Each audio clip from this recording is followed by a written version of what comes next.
आप देख रहे हैं सिटीनिया न्यूज़ चैनल, हक की आवाज़।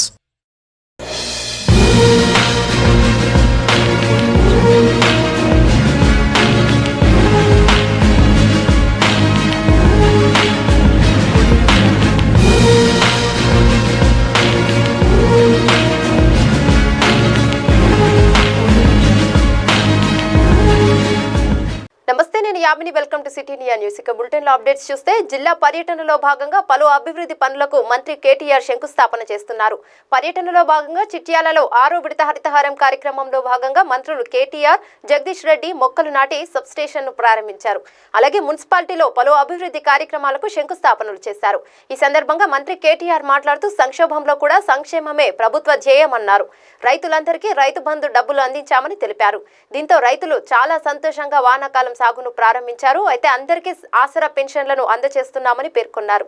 నల్గొండ జిల్లాలో ఉన్న బ్రాహ్మణ వెల్లంల ప్రాజెక్ట్ పనులను త్వరలోనే పూర్తి చేసి సీఎం కేసీఆర్ చేతుల మీదుగా ప్రారంభిస్తామని చెప్పారు.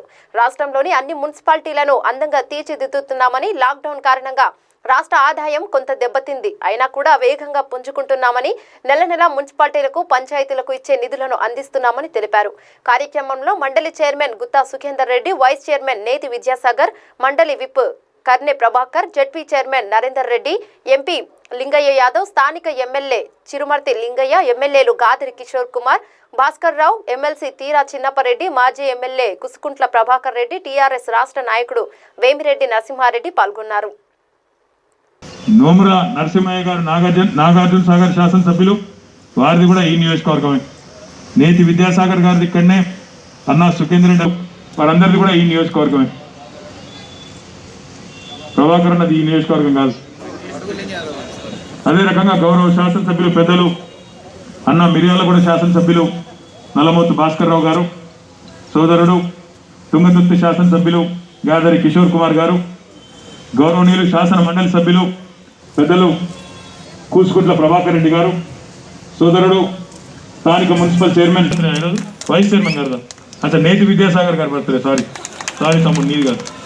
విద్యాసాగర్ గారికి మనందరి తరఫున హృదయపూర్వకంగా జన్మదిన శుభాకాంక్షలు కూడా తెలియజేస్తూ, స్థానిక కలెక్టర్ చాలా విచిత్రమైన పరిస్థితుల్లో ఇక్కడ ఉన్న ప్రతి ఒక్కరు కూడా ఈరోజు మూతికి బట్ట కట్టుకొని మాస్క్ వేసుకొని ఒకరి ముఖాలు ఒకరు కనీసం చూసుకుందామంటే పైకి వేసుకో, రామరెడ్డి మల్లికార్జును కూడా పైకి వేసుకోవచ్చారు. ఎవరు కూడా ఒకరినొకరు గుర్తుపట్టుకునే పరిస్థితులు లేవు. ఇవాళ అట్లాంటి విచిత్రమైన రోజులు వచ్చినాయి. కరోనా దెబ్బకి ప్రపంచం అంతా కూడా. సికింద్రాబాద్ 6వ విడత హరితహారంలో మంత్రి తలసాని శ్రీనివాస్ యాదవ్ పాల్గొన్నారు. Cantonment CEO Chandrashekar, cantonment board members తో కలిసి ఫికెట్ ఆరోగ్య కేంద్రంలో మొక్కలు నాటి హరితహారం కార్యక్రమంలో పాల్గొన్నారు. రాష్ట్ర ప్రభుత్వము కంటోన్మెంట్ మొక్కలు నాటడం కాదు, ప్రతి ఒక్కరూ తమ సామాజిక బాధ్యతగా మొక్కలు నాటితే మన భావి తరాలకు స్వచ్ఛమైన ఆరోగ్యం ఇచ్చిన వాళ్ళమవుతామని మంత్రి తెలిపారు. బోర్డు వైస్ ప్రెసిడెంట్ రామకృష్ణ మాట్లాడుతూ, రాష్ట్ర కేంద్ర ప్రభుత్వ గైడ్ లైన్స్ ప్రకారం మేము మా వంతు బాధ్యతగా కరోనా నియంత్రణలో ముందుంటామని తెలిపారు. లాక్డౌన్ వార్తల నేపథ్యంలో సిటీలోని మలక్పేట్ మార్కెట్లో గ్రాసరీ షాపులు, లిక్కర్ షాపులు, ఇతర షాపుల దగ్గర జనాల హడావుడి సాగింది.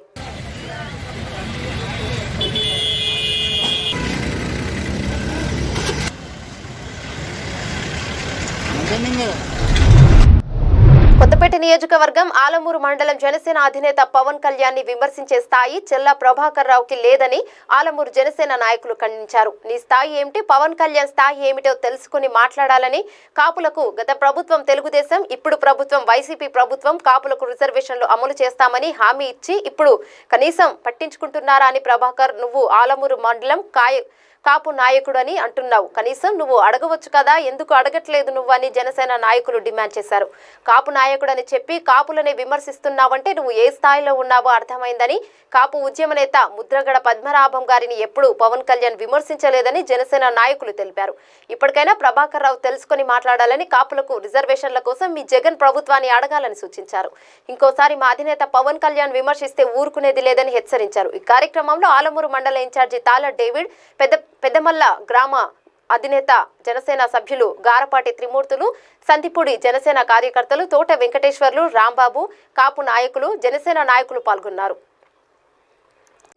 రాజకీయ పరిణామాల్లో చల్లా ప్రభాకర్ రావు గారు మా అధినాయకుడైనటువంటి పవన్ కళ్యాణ్ గారిని విమర్శించి స్థాయి ప్రభాకరావు మీకు ఉందా ముందు మీరు ఆలోచించండి. ఎట్లంటే పవన్ కళ్యాణ్ గారు ఒక కాపు జాతి గురించి ఆయన రాజకీయాలకు రాలేదు. ఈ సమాజంలో అవినీతి, అన్యాయాలు, అక్రమాలు కంట్రోల్ చేయాలన్న సదుద్దేశంతో ఆయన జనసేన పార్టీ స్థాపించారు. అందులో భాగంగానే కాపు, ఒంటరి, బలిజ ఈ సామాజిక వర్గాల్లో అత్యంత వెనకబడి ఉన్నటువంటి కులాలు 1957 నుంచి ఈ రోజు వరకు కూడా ఈ కులాలనే పల్లకి మోయించుకుంటున్నారు తప్ప పల్లకీలు ఎవరిలో కూర్చోబెట్టారా? ఇప్పుడు కూడా ప్రభాకర్ రావు మీరు పల్లకి ఏమవుతారా? పల్లకీలో కూర్చోవాలా? సామాజిక వర్గం ఏంటంటే ఆయవండి ఇంత దుర్మార్గం. కాపు జాతిలో పుట్టిన మీరు కాపు జాతికి అన్యాయం జరుగుతుంటే వైఎస్ఆర్ పార్టీ దగ్గర ఏం మొఖం పెట్టుకున్నారని మీరు తక్షణం బయటకు రా, వైఎస్ఆర్ పార్టీకి రాజ్యాంగం చేసి. అందులో మా పవన్ కళ్యాణ్ విమర్శించే స్థాయి నీది కాదు. నీకు ఎస్టీ, బీసీ ఈ వెనకబడినటువంటి రిజర్వేషన్లో కాపులు ఏనాడు అడగలేదు. కేంద్ర ప్రభుత్వం ఇచ్చినటువంటి 10% రిజర్వేషన్లో మాకు ఎంతో కొంత ఇవ్వండి అయ్యా అని ఎంతో ఉద్యమాలు చేసి ఎంతో ప్రాధాన్యపడి అడిగితే గతంలో అసెంబ్లీలో అయిన బిల్లు, ఈ కౌన్సిల్లో అయినటువంటి బిల్లుని తొక్కిపెట్టి మీ జగన్ రెడ్డి గారు తొక్కిపెట్టి కాపులకి 5% రిజర్వేషన్ దక్కకుండా అన్యాయం చేశాడా లేదా?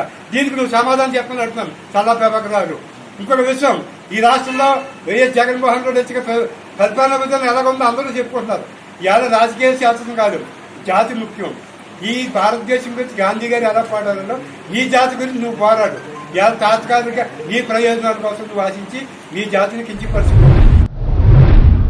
కరోనా కట్టడిలో భాగంగా నిర్వహించిన లాక్డౌన్ తో ఇసుక లారీలు ఇంటికే పరిమితం కావడంతో లారీల యాజమాన్యులు వాటిపైన ఆధారపడిన కూలీలు ఇబ్బందులు పడుతున్నారు.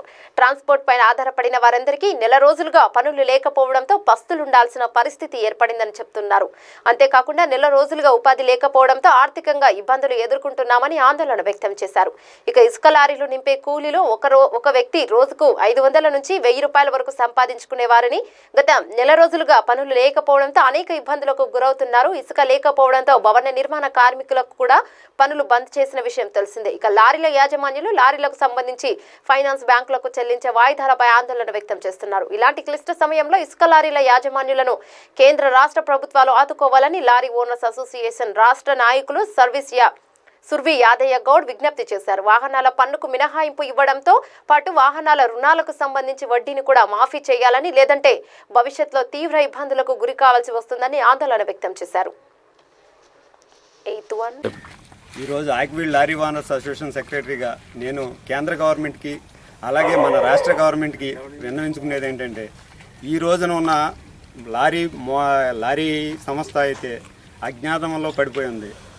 కొంచెం కాడ 3-4 నెలల నుంచి ఒక్క లారీ కాడ దొడ్లోంచి బయటికి వెళ్ళలేని పరిస్థితి. ఇలాంటి పరిస్థితుల్లో కేంద్ర గవర్నమెంట్ చూస్తే రోజు రోజుకి ₹1 ఈ 21 రోజుల్లో కనీసం లేదంటే ₹9.32 డీజిల్ మీద, అదే పెట్రోల్ మీద ₹10.39 పెట్రోల్ మీద 21 సంవత్సరంలో పెంచడం అయింది, 21 రోజుల్లో పెంచడం అయింది.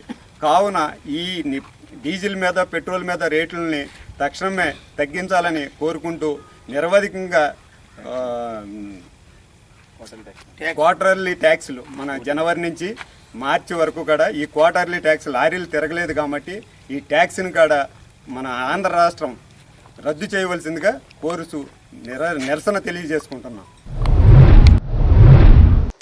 ఆదిలాబాద్ జిల్లా కేంద్రంలో పెట్రోల్ డీజిల్ ధరలను భారీగా పెంచడానికి వ్యతిరేకంగా ఈరోజు ఉదయం 10 నుంచి మధ్యాహ్నం 12 గంటల వరకు ధర్నా కార్యక్రమం నిర్వహించబడింది.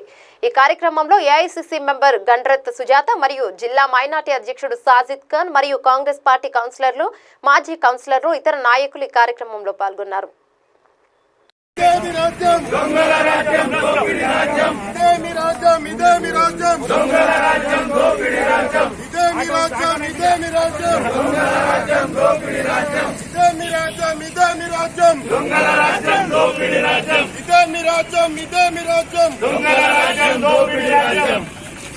बीजेपी कोरोना की वजह से परेशान है, बेरोजगारी की वजह से परेशान है, इलाज नहीं करा सकते, प्राइवेट हॉस्पिटल्स पे जा नहीं सकते। ऐसे टाइम पे फिर एक बार रोज ₹1.90, 50 पैसे, 10 पैसे, 20 पैसे बढ़ाकर आज पूरे हिंदुस्तान में 10 रुपए से ज्यादा डीजल पे रेट बढ़ा दिए। पेट्रोल पे 8 रुपए से ज्यादा रेट बढ़ा दिए। आज पेट्रोल से ज्यादा रेट डीजल का हो गया। आप एक बार सीमेंट का रेट देखिए, जो सीमेंट 300 रुपए में आपको फरवरी मार्च अप्रैल में मिलता था, आज 380 रुपए हो गया। जो लोहा जिस रेट में मिलता था, आज 10 रुपए लोहे पे रेट बढ़ गया। आज हर चीज में देखिए, एक मामूली घर के सामने ग्रेवल डालेंगे बोले तो डबल रेट हो गया। आज तरकारी आप जाके जो सो फरवरी मार्च अप्रैल का रेट देखिए, तरकारी का आज का रेट देखिए, ट्रांसपोर्टिंग के लिए मेडिसिन का रेट देखिए। मैं ये बोलना चाहता हूँ स्टेट गवर्नमेंट से और जो सो सेंट्रल गवर्नमेंट से, आप किसी भी तरीके से जो सो पब्लिक को लूटना चाह रहे, आज अगर क्रूड ऑयल का रेट इंटरनेशनल मार्केट में कम रहने के बाद में भी अगर इस तरीके से रेट बढ़ाएंगे तो ये तो आम पब्लिक पे ही जो सो इसका భారం గిరింగా। కడప జిల్లాలో జరిగిన చోరీ కేసు 48 గంటల్లోనే పోలీసులు ఛేదించారు. రోజా అనే మహిళ ఇంట్లో జరిగిన చోరీపై కేసు నమోదు చేసి దర్యాప్తు చేస్తున్నారు పోలీసులు. అయితే చాకచక్యంగా వ్యవహరించి వినయ్ కుమార్ అనే నిందితుడిని అరెస్ట్ చేశారు. మహిళ ఇంట్లో లేని సమయంలో ఈ చోరీకి పాల్పడ్డాడు. దీనిపై కేసు దర్యాప్తులో భాగంగా నిందితుడిని అరెస్ట్ చేసి చోరీ సొత్తును రికవరీ చేసినట్లు పోలీసులు తెలిపారు. తాలూకా పోలీస్ స్టేషన్ పరిధిలో చిమ్యాపేట దగ్గర ఉన్న రోజా అనే ఆమె భర్త వచ్చి కోయిట్లో ఉంటాడు. ఆమెకి 2 పిల్లలు ఉంటాయి. ఇంట్లో ఒకటే పండుకోలేక దగ్గరలో ఉన్న తన బంధువుల ఇంటికి పోతుంది. 24వ తేదీ రాత్రి కూడా అదేవిధంగా వేరే వాళ్ళ ఇంటికి పోయి పండుకుంటే పొద్దున చూసుకుంటే తన ఇంట్లో ఉన్న బంగారు, నల్లపూసల దండ, చైను ఇంత మొత్తం దగ్గర 5 తులాల బంగారు పోయిందని కంప్లైంట్గా తాలూకా సిఐ గారి ఆధ్వర్యంలో, నాగభూషణం ఆధ్వర్యంలో వాళ్ళ ఎస్ఐలు ఆయన ఇమ్మీడియట్గా 48 గంటల్లోనే ముద్దాయి విజయ్ కుమార్ని అరెస్ట్ చేసి, వినయ్ కుమార్ని అరెస్ట్ చేసి వాళ్ళ దగ్గర నుంచి మొత్తం బంగారు ఇంటాక్ట్ ప్రాపర్టీని రికవర్ చేయడం జరిగింది. గద్వాల పట్టణంలో ఏర్పాటు చేసిన నేతన్నకు చేయూత పథకం ముగింపు కార్యక్రమంలో గద్వాల జిల్లా చేనేత సహాయ సంచాలకులు అధ్యక్షత వహించగా ముఖ్య అతిథిగా గద్వాల ఎమ్మెల్యే కృష్ణమోహన్ రెడ్డి పాల్గొన్నారు. ఈ కార్యక్రమంలో ఉద్దేశించి ఎమ్మెల్యే మాట్లాడుతూ తెలంగాణ రాష్ట్ర ప్రభుత్వం చేనేత కార్మికులకు అండగా ఎల్లప్పుడూ ఉంటుందని, వారు పడే కష్టాలు, ఇబ్బందులలో ఆదుకోవడంలో ముందుంటుందని, ఆ భాగంగానే నేతన్నకు చేయూత పథకం ముగింపు 36 నెలలు ఉండగా కరోనా మహమ్మారి వల్ల చేనేత కార్మికులు వేసిన చీరలు మార్కెటింగ్ లేక కూలీలు పొందక నేత కార్మికులు ఇబ్బందుల్లో ఉన్న సమయంలో నేత కార్మికులు కష్టాలు చూడలేక వారు వేసిన చీరలకు మార్కెటింగ్ లేక వారికి కష్టాలు పడే సమయంలో మన చేనేత మంత్రి కేటీఆర్ నేత కార్మికులను ఆదుకుంటామని హామీ ఇచ్చారు. చేనేతకు చేయూత పథకం 3 నెలల ముందుగానే రద్దుపరిచి కార్మికులు బ్యాంకులో జమ చేసే దానికంటే 2 తెలంగాణ రాష్ట్ర ప్రభుత్వం వారి ఖాతాలో జమ చేసి కార్మికులకు అందించే ఏర్పాటు చేతన్నకు సంబంధించిన జోగులాంబ గద్వాల జిల్లా అధికార ద్వారా గద్వాల ఎమ్మెల్యే చేతుల మీదుగా Andhra bank, Canara bank, Sangameshwara bank మేనేజర్లకు గద్వాల ఎమ్మెల్యే చెక్కులను అందజేశారు. చేనేత కార్మికులకు RD2 ఖాతాలలో రెట్టింపు అమౌంట్ జమ చేసి కార్మికులకు అందజేస్తారు. జోగులాంబ గద్వాల జిల్లా మొత్తం 3739 దాకా చేనేత కార్మికులకు లబ్ధి పొందుతున్నారు. గద్వాల నియోజకవర్గంలో 1529 మంది చేనేత కార్మికులు, అలంపూర్ నియోజకవర్గంలో 2210 మంది చేనేత కార్మికులు చేనేత చేయూత పథకం ద్వారా లబ్ధి పొందుతున్నారు. అయితే తెలంగాణ రాష్ట్ర ప్రభుత్వం చేనేత కార్మికులకు ఎల్లప్పుడూ అండగా ఉంటుందని మరోసారి ఎమ్మెల్యే అన్నారు. ఈ కార్యక్రమంలో Gadwal municipal chairman BS Keshav, వివిధ మండలాలు ఎంపీపీలు, గద్వాల వివిధ వార్డుల కౌన్సిలర్, చేనేత కార్మిక సంఘం నాయకులు అక్కల శాంతారావు, మంత్రి సురేష్, సంఘం మహావీర్, కొంకటి ఆంజనేయులు తదితరులు పాల్గొన్నారు. ఎందుకంటే ఇటువంటి సమయం, ఇది కష్ట సమయం. ఈ సమయంలో ఎవరు కూడా మనోధైర్యాన్ని కోల్పోకుండా ఖచ్చితంగా గట్టిగా నిలబడి మీకు ప్రభుత్వం అండగా ఉంటుంది. మీకు ఎటువంటి సమస్యలైనా, ఎందుకంటే ఇప్పుడు చాలా మటుకు మాస్టర్ వ్యవస్థ అన్ని స్టాక్లు నిలబడడం వల్ల మీకు కూడా వృత్తి అనేది కొంత కష్టపరంగానే ఉంది. ఎందుకంటే వాళ్ళు పేమెంట్ ఇవ్వడం లేదు. వాళ్ళకు కూడా సేల్స్ అయితేనే మీకు డబ్బులు ఇవ్వగలుగుతారు. ఒక స్థాయి వరకు వాళ్ళు స్టాక్ మెయింటైన్ చేయగలుగుతారు. స్థాయిని మించి స్టాక్స్ నిలబడిపోయినాయి. కొంత ఇది కష్ట సమయం.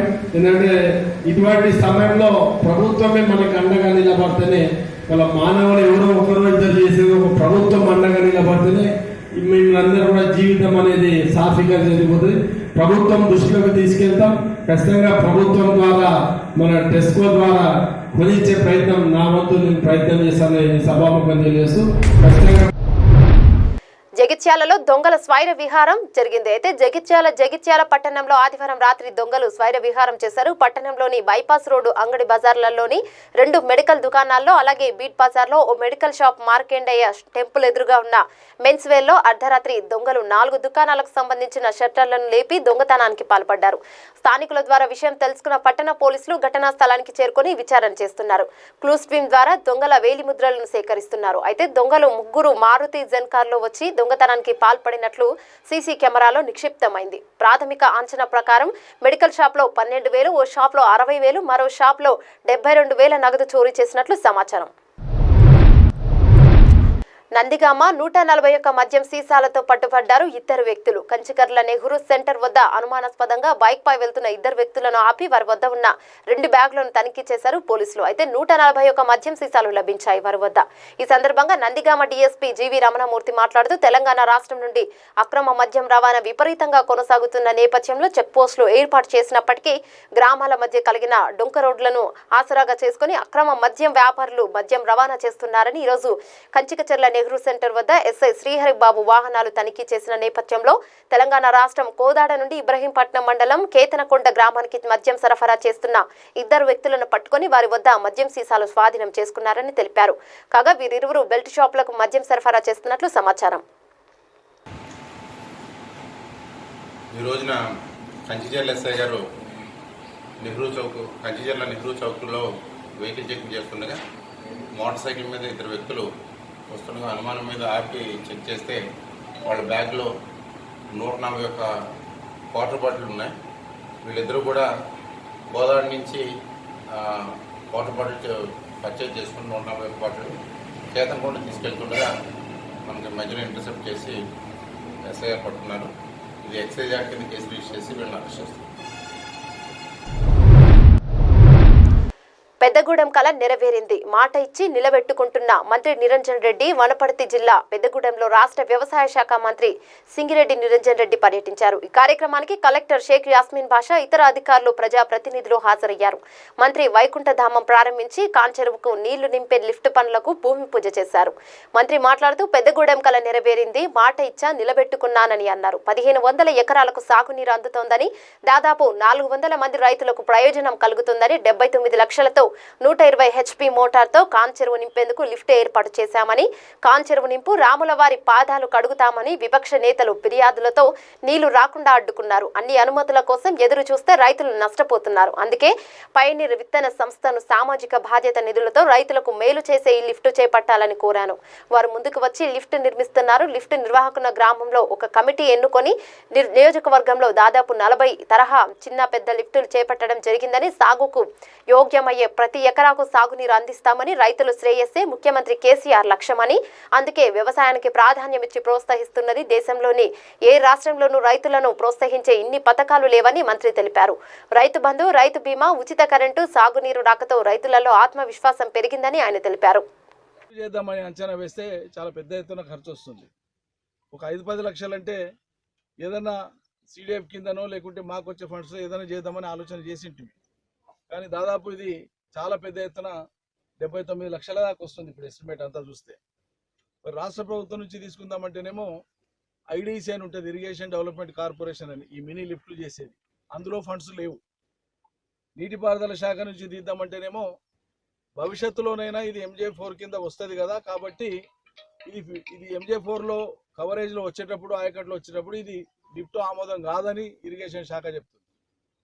వాళ్ళ మధ్యలో వీళ్ళ మధ్యలో పని ఆగిపోతుందని మరి నేను CSR ఫండ్స్ కింద ప్రయత్నం చేసి పయోనీర్ అనేటువంటి కంపెనీ వాళ్ళతో మాట్లాడి, వాళ్ళది అంతర్జాతీయ కంపెనీ, మా ప్రాంతానికి ఏదైనా మీరు చేయండి, చేస్తానంటే వెనుకబడిన ప్రాంతం రైతాంగం ఎప్పటికీ గుర్తుపెట్టుకుంటారు.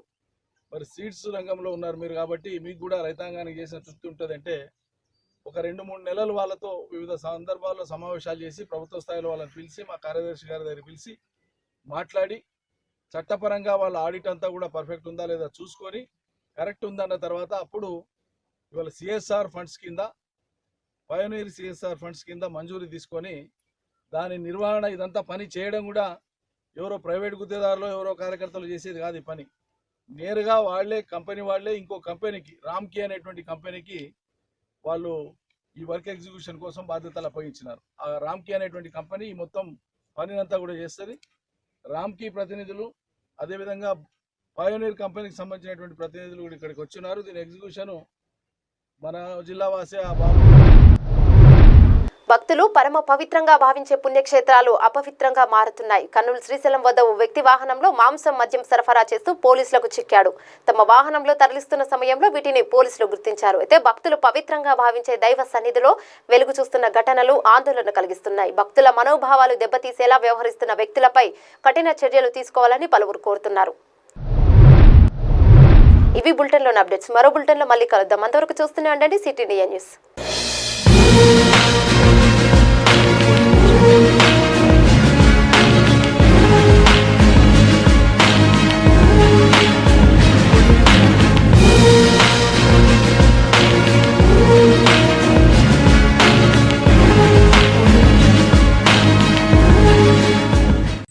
दोस्तों, अगर आपको हमारी न्यूज़ और एंटरटेनमेंट तमाम प्रोग्राम पसंद आते हैं तो फिर लाइक करें, शेयर करें और सब्सक्राइब करें।